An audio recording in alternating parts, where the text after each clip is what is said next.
Well, that thing has an excellent battery. I put a battery on that last year, and I have not charged it all this time. But she still went up on there pretty good. Might want a little bit more weight on the tongue. I don't know if that golf cart's going to pull this or not.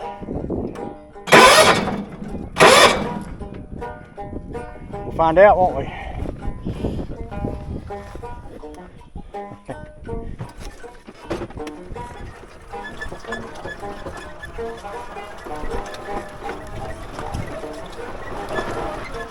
Well, she come up that hill, no problem at all, didn't she? Huh. I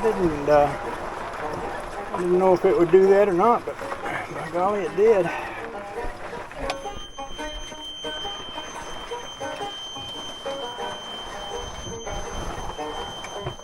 Oh, it looks lovely.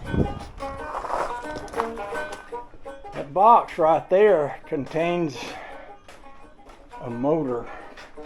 Now, it's not a new motor. It's an old motor. It's an old motor.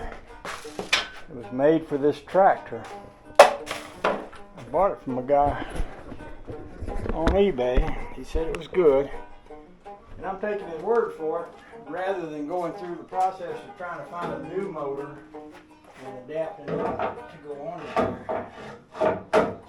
I like them old Kawasaki motors. And what I was thinking is if I swap this one out for another one,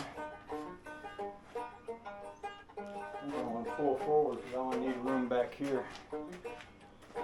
Then I can take this motor and rebuild it, see if I can rebuild it. I should be able to.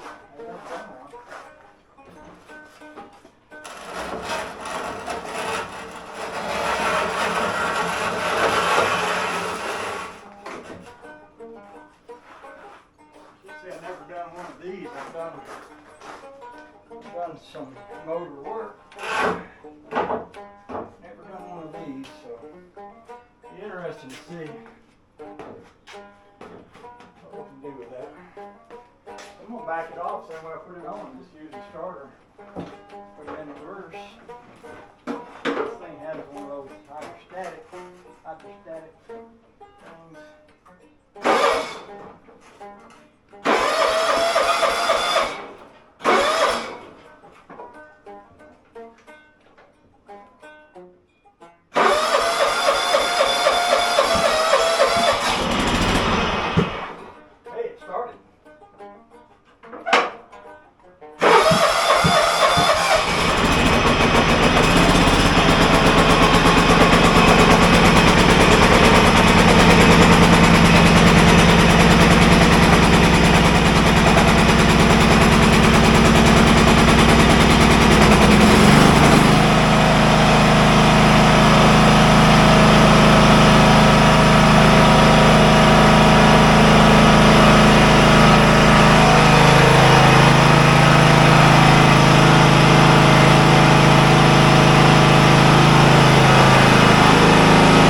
So I'd love to say, oh, she runs, I don't have to replace that motor after all.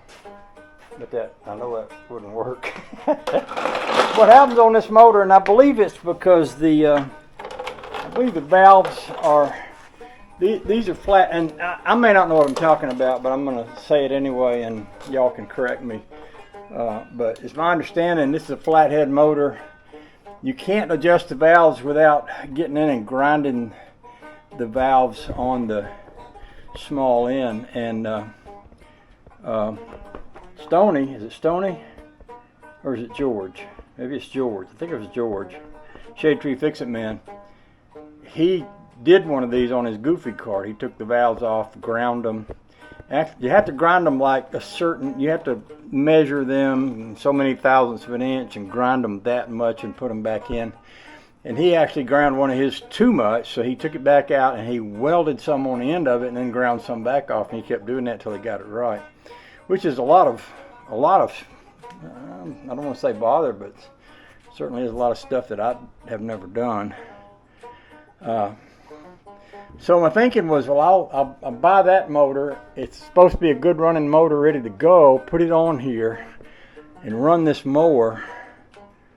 I've got that big mower back there, but I like to have a backup mower. But I also like this one because it's a small mower. This is a 38-inch deck, and my other one back there I think is a 48 maybe, or 42. It might be a 48.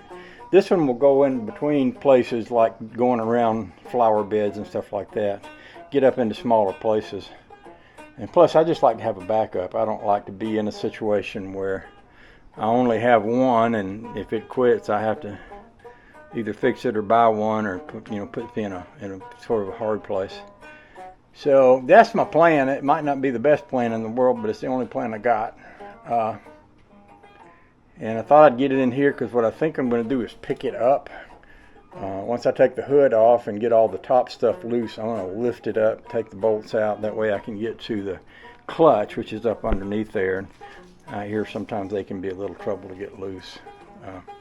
So that's the plan. I hope things go well. And if they do, I'll be riding around on this mower. Oh, the other thing about this mower, I've got another John Deere back there. This is a 165, and I've got a